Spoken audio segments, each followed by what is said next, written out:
KPBS On Demand is supported by UC San Diego's Art Power, presenting cellist Joshua Roman, performing from his album Immunity, alongside music by J.S. Bach and more, Sunday, June 22nd at UC San Diego's Epstein Family Amphitheater. Reserve your tickets at artpower.ucsd.edu.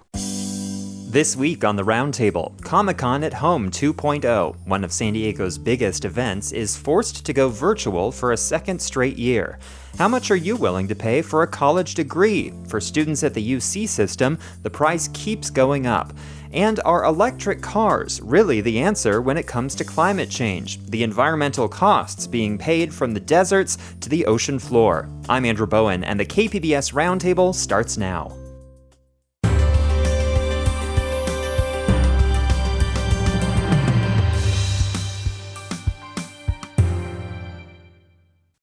KPBS On Demand is supported by UC San Diego's Art Power, presenting cellist Joshua Roman, performing from his album Immunity, alongside music by J.S. Bach and more, Sunday, June 22nd at UC San Diego's Epstein Family Amphitheater. Reserve your tickets at artpower.ucsd.edu. Welcome to our discussion of the week's top stories. I'm Andrew Bowen. Joining me on this remote edition of the KPBS Roundtable are KPBS Arts and Culture reporter Beth Accomando, Michael Zinstein, who covers higher education for Cal Matters, and LA Times reporter Evan Halper. This weekend is just another weekend in downtown San Diego. Hopes of welcoming Comic-Con back this summer were dashed earlier this year when the COVID situation was still murky. Organizers played it safe by opting for another virtual pop culture convention. Comic-Con at Home is now underway for the second straight year. One of San Diego's biggest brands is trying to make it work online. And KPBS Arts and Culture reporter and Comic-Con aficionado Beth Accomando is here to keep us in the loop. Hi, Beth. Welcome to the Roundtable. Hey, thanks for having me. So first off, just set the stage for us. How do people follow all the action? And are there maybe one or two marquee events or panels that you're really looking forward to? Well, the easiest thing to do is just log on to comic-con.org and everything will pop up for you right there about Comic-Con at Home. So there are virtual panels. There is a virtual dealer's room where you can actually hop onto the map and see who's available with Comic-Con exclusives. There's some fan events. There's a book club. There's a lot of different things going on, and everything should be right there on the website, and all you have to do is click on it and get more information. And that's the easiest way to kind of go through and get an overview of what's available. You wrote this week that there are some aspects of Comic-Con at Home that you actually kind of like. Tell us about those. Sure. Well, I usually run a booth or am doing stories, so I have to do a lot of running around, and I can't wait in line for panels, and I can't get to that many. But last year with the virtual convention, I saw 70 hours of programming. I was in such bliss because there were things, I saw panels on inking and lettering. I saw panels on queer horror, on Aztec video games. I mean, there were so many wonderful panels about things that I never would have gotten to. So I really encourage people to take a look at the panels and map out what you want to see. And the great thing is the panels all drop at specific times, but then they stay online afterwards. So you can just make a list of your must-see panels. And then after you catch those, if you have a little bit of time left in the day or even on Monday after the convention, you can go back and check out additional panels. And of course, all this programming is free, which is certainly a nice perk to have, having it be virtual. But on that question of cost, a lot of folks I'm sure would love to attend Comic-Con, but they just can't afford the plane ticket or the hotel prices. As you mentioned, things are crowded at Comic-Con. People have to wait in line for a really long time. People with disabilities might have trouble navigating those crowds. Are there aspects of this virtual Comic-Con that you think will end up carrying forward even after COVID is over and crowds can gather again? Well, I asked David Glanzer, the Comic-Con spokesperson, about this because it's kind of like one of those things where you've let the genie out of the bottle. People have been enjoying this online version of Comic-Con and kind of getting used to it. So he said that there will probably be some sort of online component moving forward. At this point, they don't know what it is. But, you can see some smaller panels that might have been in a room of maybe 200 or 300 people at Comic-Con when it's in person, getting 3,000 5,000, 20,000 views on YouTube. And that's an audience they never could have reached in person. Hollywood studios saw their influence and their presence at Comic-Con grow in recent years, particularly with the rise of superhero movies. Full disclosure, I made it a project during the pandemic to watch all of the Marvel Cinematic Universe, and I made it through, so I'm very happy about that. We all know that the film industry has struggled during the pandemic. Tell us how they are participating in this year's virtual Comic-Con. Well, this year, most of the film studios are not partaking in any degree. And, that's because films like Black Widow and F9 are already out and are hitting both theaters and streaming channels for some of those.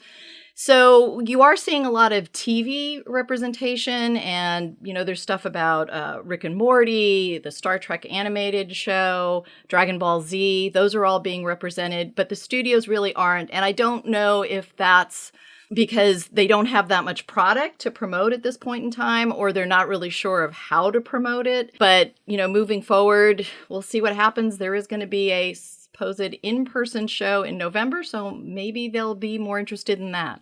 Well, that was going to be my next question. There is a Comic-Con in person planned for Thanksgiving weekend later this year. What's that going to look like? So they're calling the virtual Comic-Con at Home, and then the in-person one the Special Edition Comic-Con, and that is planned for the Friday through Sunday of Thanksgiving weekend. At this point in time, there's very few details available.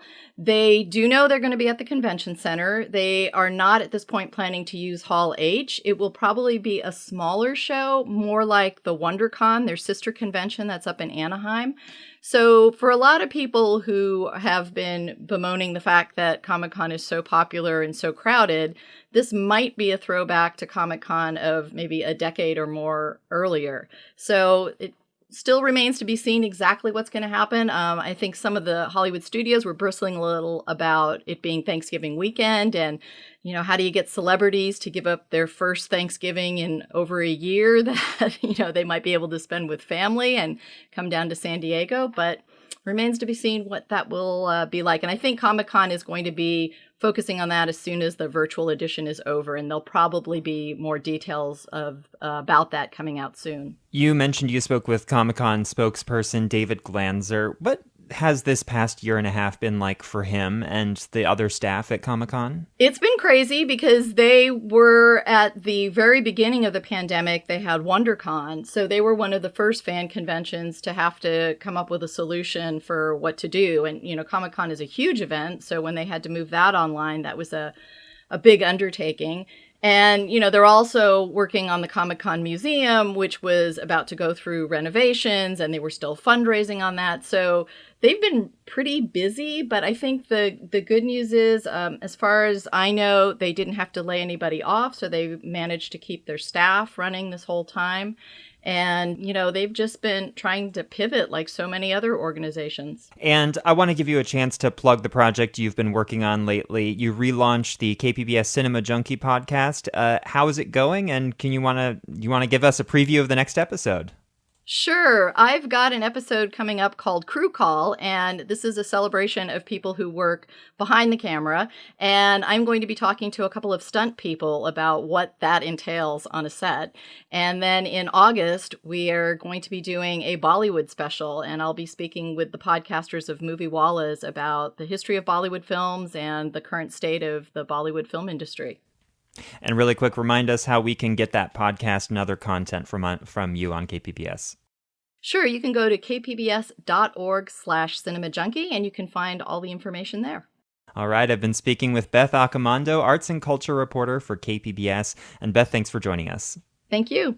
KPBS On Demand is supported by UC San Diego's Art Power, presenting cellist Joshua Roman, performing from his album Immunity, alongside music by J.S. Bach and more, Sunday, June 22nd at UC San Diego's Epstein Family Amphitheater. Reserve your tickets at artpower.ucsd.edu.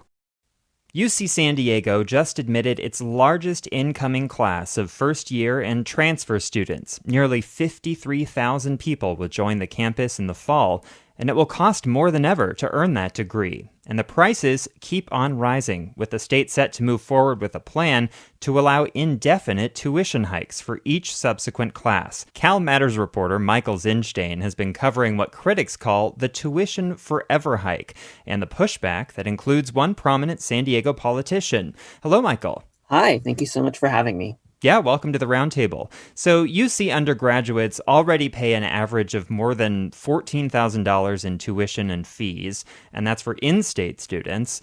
Of course, that's a lot of money, but it's still cheaper than most private universities. So when would this next tuition hike take effect, and how much would it be? Sure. So under the plan, undergrads entering the system in 2022-23, so not this fall, but next fall, would see their tuition go up by an estimated $540.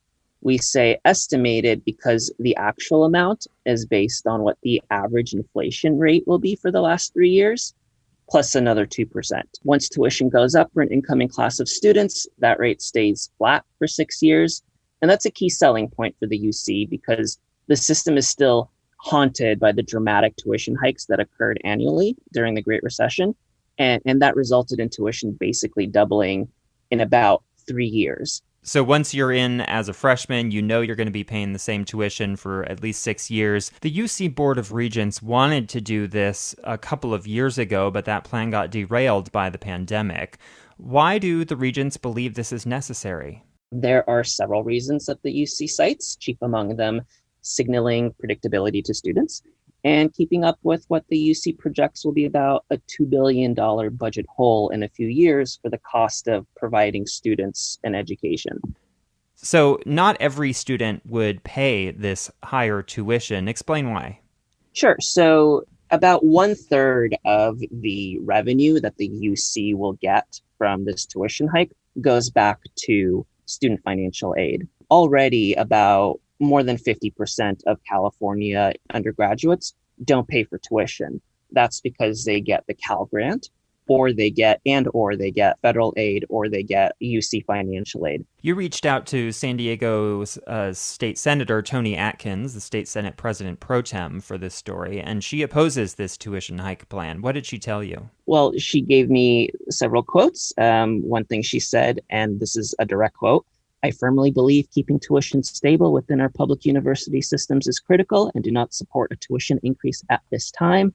Families have been struggling during this pandemic, and this year has been difficult enough for so many Californians." The state legislature just approved a budget that gives a big influx of cash to the UC system. The state's funding for the UC hasn't been entirely stable. It's gone down as a share of the total system's budget since the aughts. But why is the latest influx of cash to the UC not enough to stave off tuition hikes? And how much money was it? The total sum that the UC got above last year was $1.27 billion. That's a lot of money, but when you're educating hundreds of thousands of students, that much money kind of divides to be not that much per student. And then really 300 million of that is just repairing the cuts from last year. In the past, the UC has leaned on supplemental tuition from out-of-state students and international students. How important are those revenue streams, and how have they been changing? So those revenue streams have been increasingly important to the system, and it's been a source of a lot of tumult and agita, you could say, between the UC and lawmakers. There was a time when the UC only had about 10% of its students coming from out of state. Now it's closer to 18%. And a lot of that can be traced back to the significant budget cuts that the UC experienced during the Great Recession. And to make up for those funding cuts, the UC started relying more and more on out-of-state enrollment. Why would they do that? Because out-of-state students spend about 3.5 times more in tuition than in-state students. Now, in the most recent budget, the legislature said that they intend, it hasn't happened yet, but they intend next year to sort of buy out these out-of-state students at UC San Diego, at UCLA, and at Berkeley. And so the plan is to get those three UCs to be closer to that 18% figure for the whole system. Right now at UC San Diego and UCLA and Berkeley, the share of out-of-state students is closer to like 22, 23, 24%. So there is this plan to bring down that number, which would in turn open up more space for California students to get into these much sought after campuses. Your story includes a tweet from California's Lieutenant Governor Eleni Kounalakis, and she sits on the UC Board of Regents, and she tweeted she paid $4,000 per year for tuition at UC Berkeley's Haas School of Business in 1990. Now, she opposes these tuition hikes. Do you get the sense that older generations are understanding in a strange way the barriers and the costs that are facing college students in 2021? I would love to have like a survey question answer that. In my purely anecdotal frame of reference, I think it's a mixed bag. I think especially if individuals who went to college a generation or two ago have loved ones in school now, then they see how much more expensive it is. They see that you need an internet connection to do your homework. Rent is higher. Tuition has increased. Everything is more expensive. Often you hear folks saying, "Oh, well, I worked enough to cover tuition." Sure, but if we think about what the minimum wage was in the 60s, adjusted for inflation, it was higher then than it is now. I think if you're tapped into the reality that this current generation faces, then you're aware of that. Your beat is higher education. You often talk with students for your reporting. Do you get the sense they feel that the college experience and the degree, is it worth the price that they're paying? It's just really hard to answer that question because so much of it has to do with who you're talking to, right? And when you go to college, you're told that this is the ticket to the middle class, right? And the UC is a bargain. I mean, when you compare it to the Cal State, it's less so because the Cal State system charges less for tuition. But if you compare the UC to elite private schools, then of course the UC is considerably cheaper. And the UC has a pretty high graduation rate, including for low-income students. And so the UC deserves credit, I think, for being this social mobility escalator. I just don't know if students who are taking out loans and students who are scrambling to find food and find it at food pantries, I just don't know. I don't know what they're thinking. I know that they're thinking that this is incredibly difficult, but they persevere, right? And they persevere for a reason. And that reason is to get a degree because they've been told and enough labor data says that a UC degree matters. Of course, there are alternatives, but that's the hope for them, right? Certainly so. Well, thanks for your reporting on this. I've been speaking with Michael Zinstein, higher education reporter for Cal Matters. And Michael, thanks for joining us. Thank you so much for having me. President Biden has set ambitious goals to fight climate change, and a cornerstone of those efforts involve electric vehicles. Some might be motivated by high gas prices, others just by a desire to be more sustainable. But the transition to EVs is happening, in no small part thanks to California. But how green are electric cars really? LA Times reporter Evan Halper dove into that question this week, and what he found might make you look at Tesla's Bolts and Leafs a little differently. Evan, welcome to the Roundtable. Thanks for having me, Andrew. Your story kicks off with a ship that was docked in the San Diego Bay. Tell us about what was on that ship and about the company that owns it. Sure. This was a ship that was used by the Metals Company, which is a partnership of several big investors who see the deep sea as kind of salvation for this shortage of materials to make heavy-duty lithium-ion car batteries. There are several materials needed to make these batteries, and in this transition from oil to the millions of batteries that'll be needed. And you can find a lot of these materials in these nodules on the seabed way out in the Pacific Ocean. These nodules, they formed over millions of years, and they have nickel, manganese, copper, crucial elements needed to make these car batteries that right now there's not enough of in the US, and China dominates the supply chains for these metals. And so they want to scrape the seabed floor for them, because they say basically if you get all the nodules that are in just a small section of the seabed, you have enough to build batteries for the whole US car fleet as it goes electric. Oceanographers are very concerned about this. They say not enough study has been done of this area. You don't really know what's going to happen if you start mining these nodules. You could disrupt entire ecosystems, and they're trying to slow down this push to start mining these nodules. Your story also takes us to the deserts of northern Nevada. There's a Canadian company that wants to build a massive lithium mine there. Tell us about that proposal and why some people are trying to stop it. The largest lithium reserve in the United States is in an area called Thacker Pass. It's up near the Oregon border. This Canadian company, Lithium Americas, is saying their mine would be a different kind of mine, more environmentally responsible. This is land that's sacred to a lot of people in the community, to the Indian tribes that are in the area, and also to some ranchers. And they're very concerned that what'll happen there is not environmentally sensitive at all, despite what the mining company is assuring.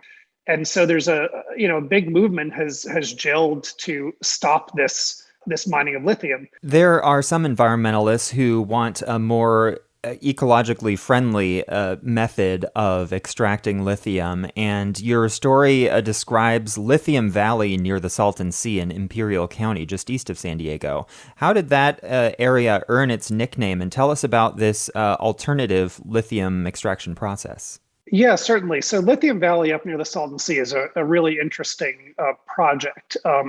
There's a lot of geothermal activity in that area, and there's geothermal power plants. And there have been companies looking for years at the prospect of taking the brine that is created during the geothermal power making process and using it to create lithium. It was not economically feasible when it's been tried in the past, but obviously the demand for lithium is soaring, or the projected demand for lithium is soaring. And the technology has advanced since it was tried several years ago. And now it's looking like it could be economically feasible. And so the companies that are behind this, they make the argument that this is a much less invasive, just sort of very environmentally sound way to do this. Now, the Salton Sea, there have been environmental justice issues there for years with agricultural runoff, and it's a community that really is in dire need of economic development, but is wary of promises that there can be money made through its resources, because they've had real issues in the past, and the air quality there is really not good. So they're proceeding cautiously. The state created a Lithium Valley Commission, which is kind of working with stakeholders, working with indigenous people in the area, working with the communities to try to find a way to do this that in a way that benefits the community, that is actually environmentally sound, and is not another false promise that there's going to be a boost in the economy and leaves the community reeling with environmental problems. But that process is earlier along, and we'll see how it goes. Your story is part of a new series with the LA Times called The United States of California, how California is sort of an incubator of ideas that then spread across the country. California has been a trendsetter with regards to making electric vehicles more mainstream. What are the state's goals with electric vehicles, and how far away are we from achieving them?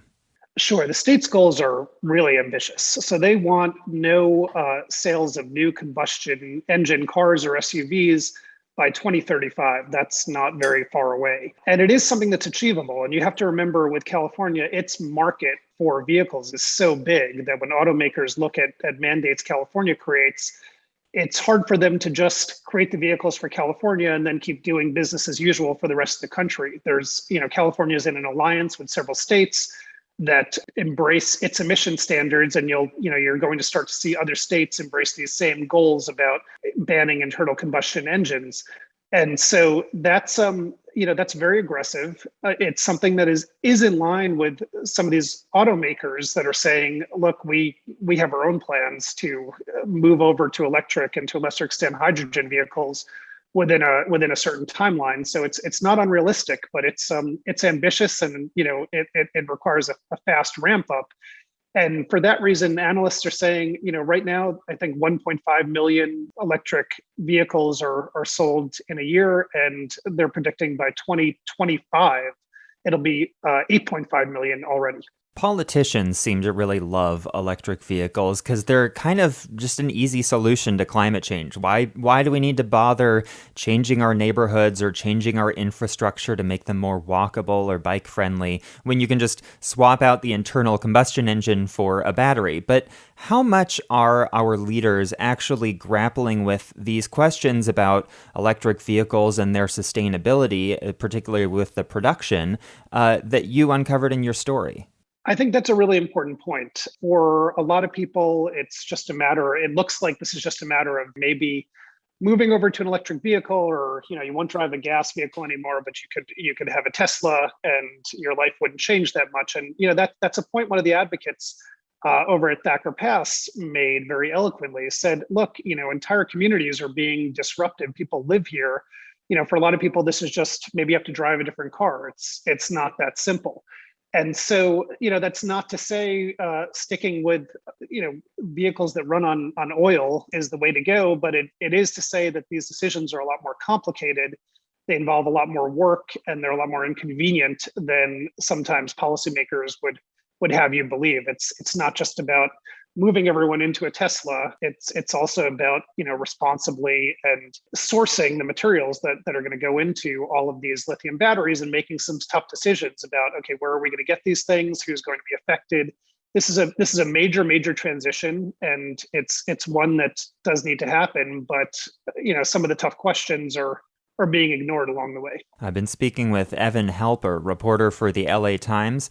And Evan, thanks for your reporting on this, and thanks for joining the roundtable. Thank you so much, Andrew. I appreciate you having me on. That wraps up this week's edition of the KPBS Roundtable. I'd like to thank my guests, Beth Accomando from KPBS News, Michael Zinstein from Cal Matters, and Evan Halper from the LA Times. If you missed any part of our show, you can listen anytime on the KPBS Roundtable podcast. I'm Andrew Bowen. Thanks for listening, and join us next week on the Roundtable. KPBS On Demand is supported by UC San Diego's Art Power, presenting cellist Joshua Roman, performing from his album Immunity, alongside music by J.S. Bach and more, Sunday, June 22nd at UC San Diego's Epstein Family Amphitheater. Reserve your tickets at artpower.ucsd.edu.